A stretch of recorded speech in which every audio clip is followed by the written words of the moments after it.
welcome back, Lonnie the Theatre Lady. Happy holidays. Oh, and the same to you. I'm feeling very festive. You look very festive. Well, the play the other night that I saw, Mrs. Bob Cratchit's Wild Christmas Binge, has certainly put me in the holiday spirit. I've been laughing ever since. And really, I think if there are any two people qualified to discuss wild binges, here we are.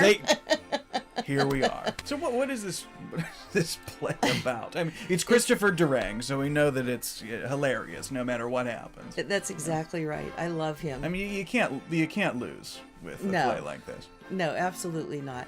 It was just so much fun. It's a retelling of the Dickens story, A Christmas Carol, except that when Christopher Durang retells it, you think maybe he was doing some binging himself when he came up with some of these ideas. It was a really crazy cast. Everybody did what they need to do in a Durang play. Just let it all out, no inhibitions, as crazy as you can be and as wild and over the top and loony as you can be, and they did it. And there was so much energy on that stage and so much laughter in the audience. Art Deconciliis was one of the leads. There were 4 leads, basically, and Art Deconciliis was Scrooge, and as I mentioned, the Angel. Those people only had one character that they played, and Mrs. Bob Cratchit was Leah Hillgrove.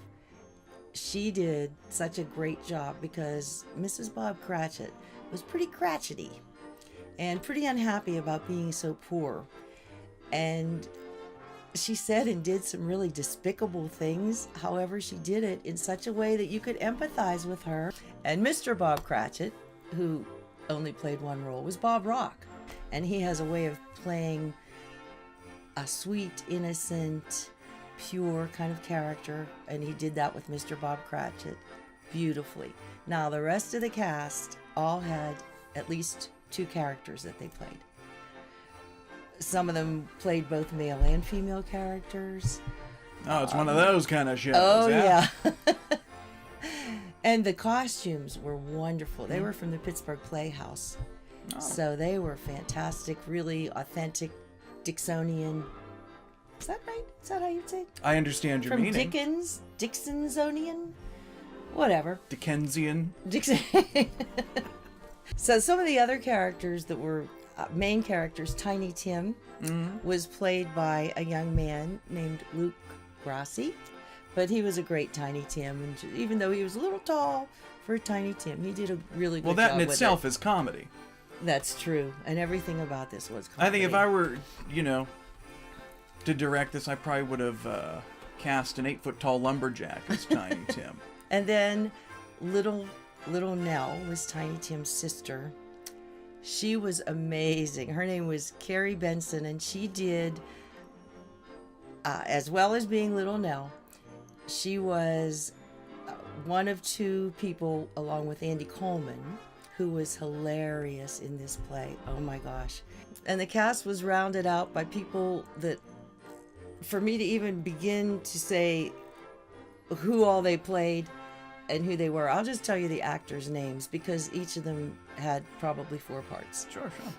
And each of them did all 4 parts beautifully, with wigs, costume changes, sex changes, just, oh my gosh, it was so funny. There was Abby Martz and James Curry, Dale Irvin, Harley Allen, and Helga Terre. Oh, and if you plan to go, please make sure you get your reservation very soon. I understand some of the shows are already sold out. Oh, yeah, a lot of people are going to see it. Well, it's a spoof on a classic. And the other thing about it that was so much fun, it's not just, they didn't just stick with the Christmas Carol. There were references in there to characters from It's a Wonderful Life that played a big part in it. The Little Match Girl. No Christmas icon is safe. I don't think, I was trying to think. I think they touched about just about every one of them. Did you wear your hat? This play has a little bit of a Pittsburgh connection because its world premiere was here in Pittsburgh in 2002 at the City Theater. Yes, I do recall that. And you know what? I did see that.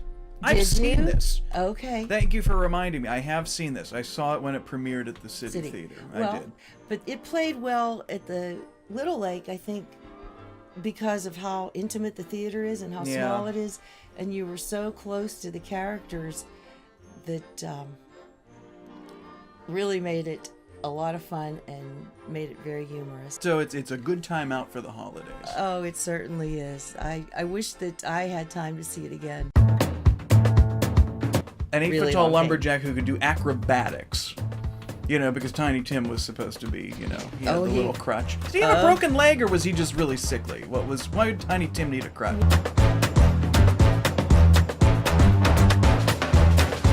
I'm like, well, kid's just got a sprained ankle. What's the big deal?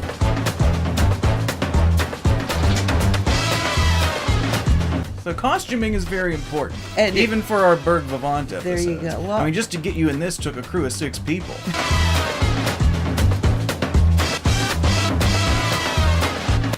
but I can remember one.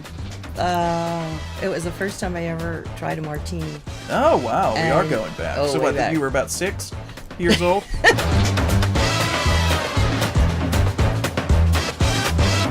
But I was just out of college.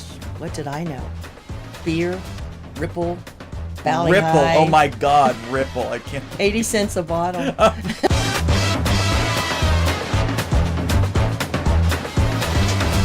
I haven't heard about Ripple. I don't know how long. I don't even know if they still make Oh, it. God, no. No, Ripple's an antique.